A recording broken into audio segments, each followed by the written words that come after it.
όλη η Κίνα αρχίζει και γίνεται όσο και να είναι και στις πιο φτωχές περιοχές αρχίζουν να έχουν λεφτά, έτσι. Και μπορούν να αγοράσουν καλά πράγματα. Μπορούν να δεχτούν πολύ περισσότερα πράγματα, είναι συνηθισμένοι να παίρνουν εισαγόμενα προϊόντα.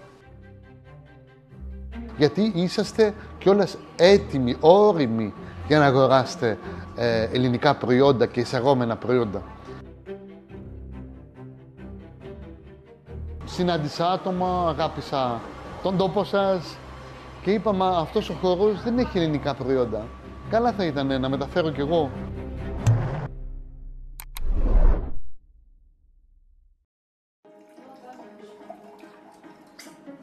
Με λένε Γιώργο, έχω μεγαλώσει στο Βέλγιο, είμαι από 2 γονείς Έλληνες. Και εγώ έχω αρχίσει να δουλεύω από μικρός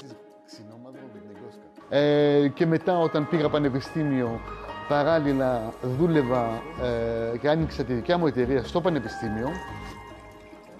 I repeat, I think this producer will become one of the top producers of music in the next years. Αυτή τη στιγμή βρίσκομαι στο Σουζόου που έχω χτίσει μια εταιρεία με την οποία εισάγουμε ελληνικά προϊόντα και μόνο. Σε αυτά τα προϊόντα έχουμε φυσικό και επόμενο κρασί, εφόσον η Ελλάδα παράγει πολύ όμορφα κρασιά. The thing is, because we have a very long story in wines, we have also a big number of indigenous grapes. Και μετά εισάγουμε μέλι, λάδι, διάφορα προϊόντα όπως μαρμελάδες.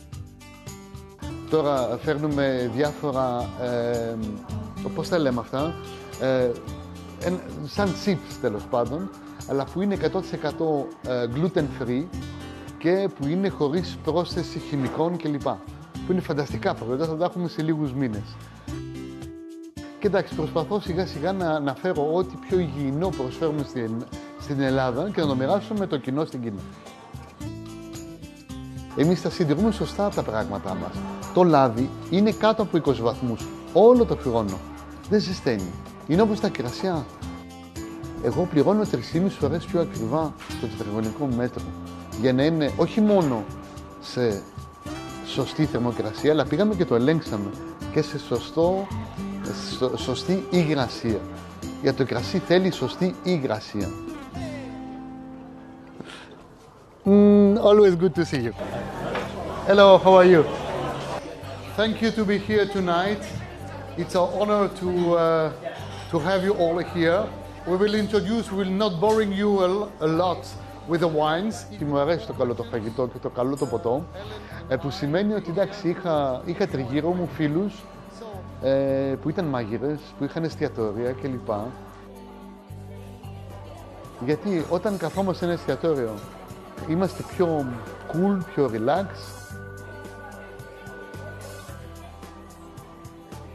Και γι' αυτό μου άρεσε αυτή η ζωή με το όμορφο φαγητό, το όμορφο ποτό κλπ.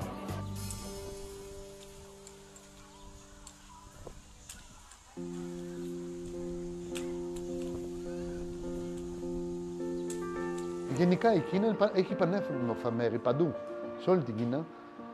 Το Σουτζού είναι από τα ωραία μέρη επίσης.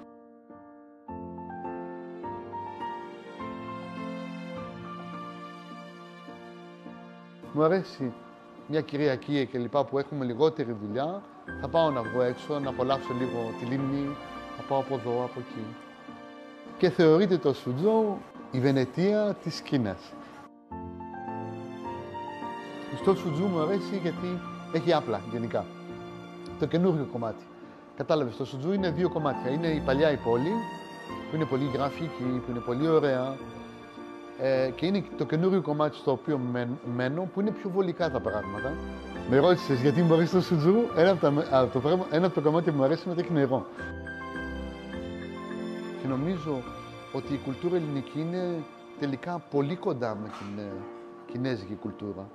Με πολλές διαφορές, αλλά με πολλά κοινά, παλιά και ασυνείδητα πράγματα. Και είναι πολύ ενδιαφέρον. Ενώ η Κίνα οικονομικά πήγαινε έτσι πάντα, την εμπιστεύομαι. Τώρα αρχίζουν πάλι να κάνουν οι Κινέζοι μακροχρονικές business. Και αυτό είναι καλό. Είναι πολύ καλό για την οικονομία. Τώρα είναι καλό επίσης για την καθάριση. Εντάξει, είναι ένα σύνολο. Όντως, εμπιστεύομαι την Κίνα.